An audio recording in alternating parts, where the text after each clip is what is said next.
6月2日向上走的路，以下是我們所遵循的步驟，是走者護戒協會第44頁。就是這幾句話引導無數人走進12個步驟。他以樸實直白的方式掃除人們心中以及從哲學層面對12步正確與否的疑惑。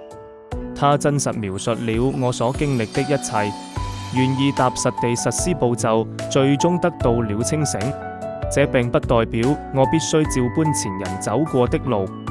每一個人都有一條屬於自己通往清醒的路，需要我們親自去發掘。這是一條全新的路，一條通往山頂滿有光芒的路。AA 的12個步驟會告訴我哪裡是安全的立足點，哪裡是必須避開的墮落深淵。很多時候，在我孤獨的心靈旅途裡，12步就是我最需要的工具。